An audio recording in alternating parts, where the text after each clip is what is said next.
Cameras ready? Can we just please make sure that nobody gets in the line of the cameras? Thank you very much. Good morning, everyone, and thank you for your patience. I'm going to hand over to Cole, but just a reminder, please, everyone, to ensure that you've got a microphone in your hand before you ask a question. And please ensure that all of your mobile phones are either muted or on vibrate. Thank you very much. Thanks, everyone. Thanks for coming today. It's great having Cummins here to answer some questions. It's clearly a lot of people here, so we're not going to get to everyone. So just to let you know who is on you. Is there a microphone on this side? We don't need microphones? No, we don't need a microphone at the moment. But I'm saying, is there a microphone on this side?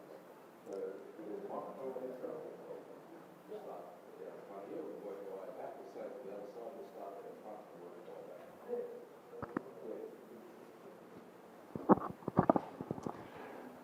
G'day, Pat.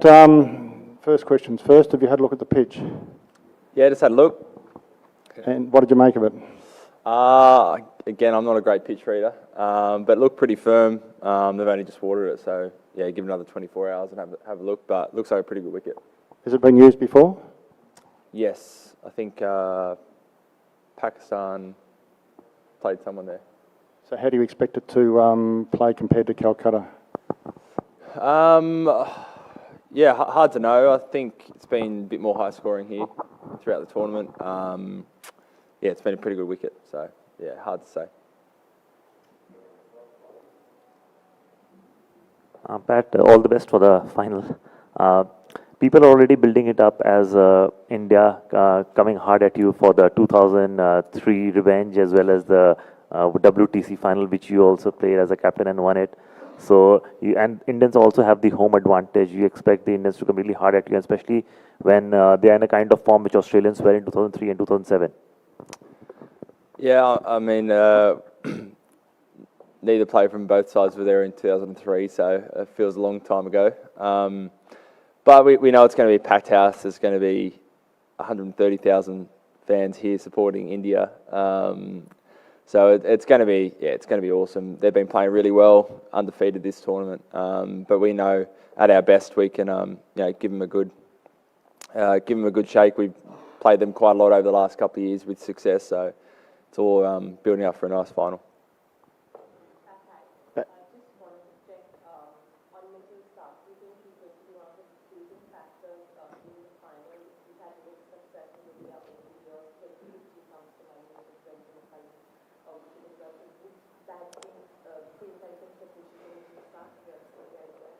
I mean, I wouldn't be surprised. The way he bowled a couple of nights ago up in Kolkata was fantastic. Bowled 7 straight, a couple of key wickets, could have easily had a couple of more. So, opening partnership between him and Joshy Hazlewood's going to be a big one for us.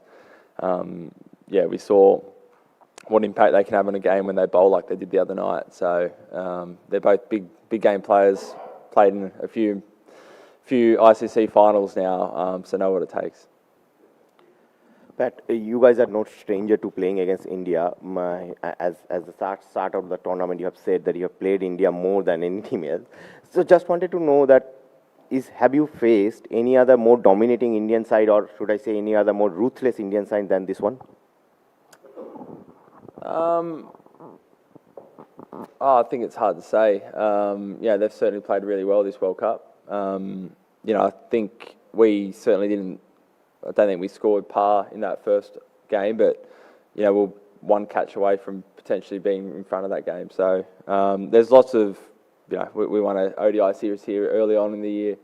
There's lots of moments we can draw on where we've had success against, a really good Indian side. Pat, you said you know what it takes, and you've played in a lot of big games before, big tests, big one-days, big T20s. But 100,000 people wanting you to fail is probably something new. How do you deal with that, and how does the team deal with that? I think you've got to embrace it. The crowd's obviously going to be very one-sided, but it's also, in sport, there's nothing more satisfying than hearing a big crowd go silent, and that's the aim for us tomorrow. You've just got to embrace every part of a final. Even in the lead-up, there's going to be noise and more people and interest, and You just can't get overwhelmed. You got to be up for it. You got to love it, and just know, whatever happens, it's fine. But you just want to finish the day with no regrets. Hi. As a fast bowler, what do you think are the challenges you face while bowling on Indian wickets? I think, similar to a lot of ODI cricket in general, the ball obviously swings for a few overs, but after that there's not much swing. So you've got to try and create wickets in other ways. It's not necessarily catches behind the wicket like you might have in Australia. So you've got to be brave with some of the balls you use, slower balls, bouncers. You've got to keep it, find that balance between mixing it up, but also not go chasing too much. So I think we've struck that balance pretty well. And, at least over here in India, a lot of the time by the end of the innings, things like cutters work perhaps better than it does elsewhere in the world. Hey, Pat, I know you've said that you've stuck to the processes through the whole tournament, but at Zip and 2 and, Sri Lanka none for 100, was there ever a moment where you thought, gee, we might not make it this far? Absolutely, yeah. The proposition at that stage was basically we had to be flawless to make it through to the semis, and fortunately we were. But yeah, absolutely, it's we knew we came up against two very good sides to start off with, but we were off the pace, so we knew that we had to change pretty drastically, and yeah, glad we did.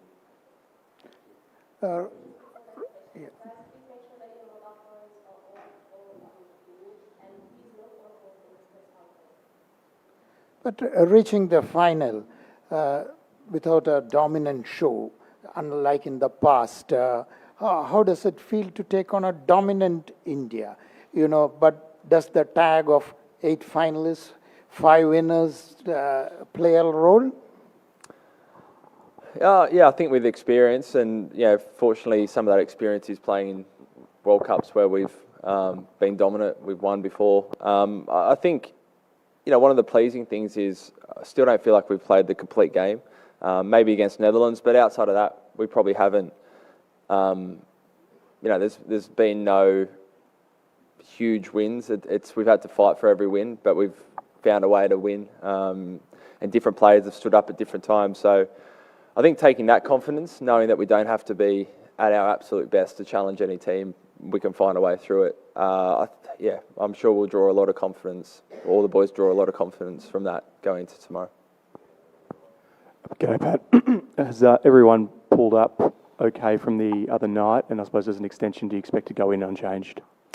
Yeah, everyone's fine. So no injury issues at all. So we'll, coaches and selectors haven't assessed the wicket, so they'll come down tonight, have a look, and we'll pick a team later tonight. Given the discussion in the lead up to the last game around Marnus and Stoyne, is there any scope, and I know you decide it later, but potentially that if it is more a batting-friendly wicket, that you could be tempted into going with the extra all-rounder? Potentially, yeah. Those are things we'll weigh up before every game. We're lucky we've got a 15-man squad who we feel anyone can step in and perform. They're all ready to go. Like every other game, we go through a process where coaches get together and chat through what they think or how they think the game's going to go about, and then the selectors obviously pick the final 11.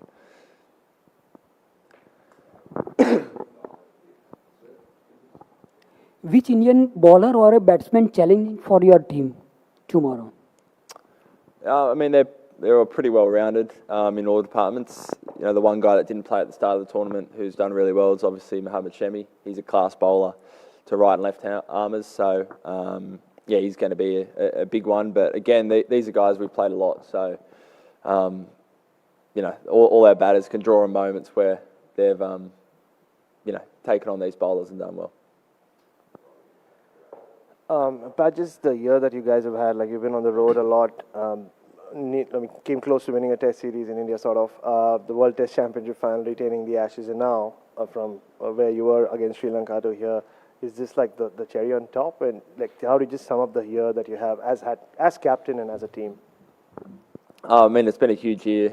There are 4 marquee events that if you have one of those in an off-season, it's a big off-season. We've got 4 of them. So being really proud of all those things you mentioned, not only the wins, but, the guys have spent, for some of the guys, probably spent less than a couple of weeks in their own bed since the end of the Aussie summer. So, one thing that stayed consistent has been the morale in the group. The guys have been awesome.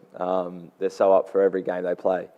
And, to put ourselves in a position of this, it would just top off an incredible year. And, probably a career-defining year that a lot of us will look back on in years to come and be pretty proud of. Hi, Pat. Of all the teams, are Australia most equipped mentally to be immune to a partisan crowd of this size? Potentially. We play over here in India a lot, so the noise is not something new. I think on this scale it's probably bigger than we would have experienced before, but it's not something totally foreign to what we've had before. So everyone deals with it slightly differently. You see Davey probably dancing and winning the crowd over. Other guys just staying in their own bubble, but it should be good. Hello, Pat. Apart from Shami, who else has particularly impressed you in this India side at the tournament so far, having already played them once? I think again, they're pretty well rounded. They've got 5 guys that bowl 10 overs pretty much every match. I think their spinners have done well through the middle overs, Kuldeep and Jadeja. So they're going to be a tough proposition like they always are. But they've won every game, so they've been very impressive.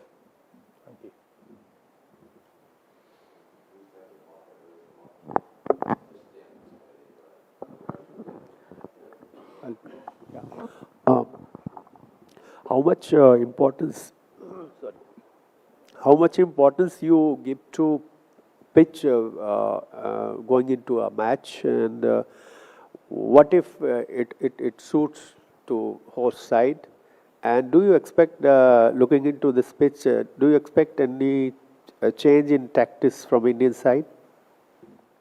Yeah, it's hard to say. It's obviously same for both teams. No doubt, playing on your own wicket, in your own country has some advantages, similar to wickets that you've been playing your whole life. But we've played a lot of cricket over here, so we'll wait and see.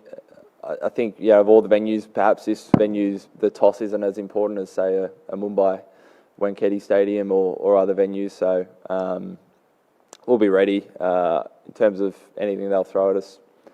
We'll wait and see, but we'll make sure we have some plans. Weather has changed. The difference in temperature after sunset and before that is all 7 to 8 degrees. Do you think that will impact in any way, kind of you decide what to do first, to bat first, or on the wicket also? Will it impact you said the wicket is very firm, but will it impact? Because the difference in temperature is about 7 to 8 degrees. Yeah, I think the biggest difference is the dew. This city and venue seems to have more dew than a lot of the other places we play. So perhaps that's something to think about ahead of tomorrow. Again, it might only be the last quarter of the game, but once that settles in and the ball's sliding on, it's quite different to, say, the first 20 overs where it might be swinging. So something to consider.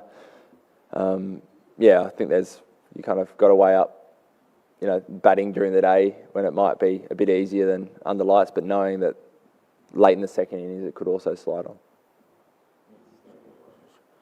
Pat, if I take you back in 1999, Steve was mighty Australia, started the World Cup with 2 losses out of past 3, and then he made his famous remark, 7 to win to lift the trophy. So this time your team also started with 2 losses, and now you are in the final, 1 more to go. Do you find any similarity? I keep saying it's a long time ago, so we can't draw too many conclusions from that, but I'm happy to draw a conclusion from that one. So, I like it.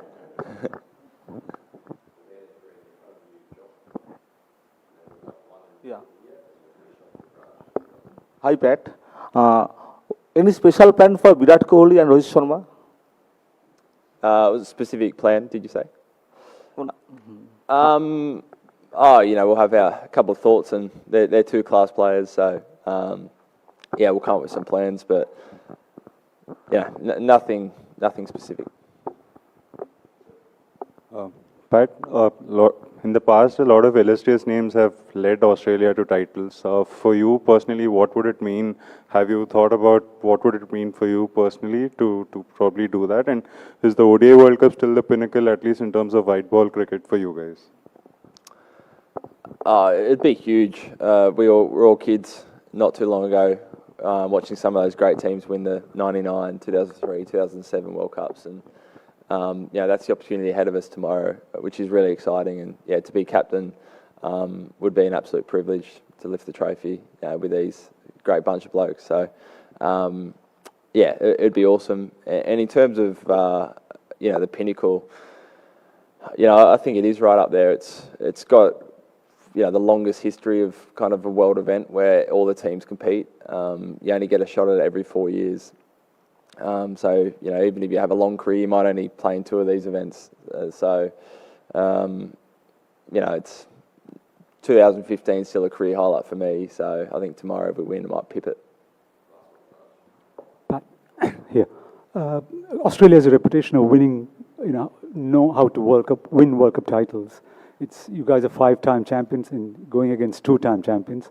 Do you feel like you are the favourites? Don't know about that.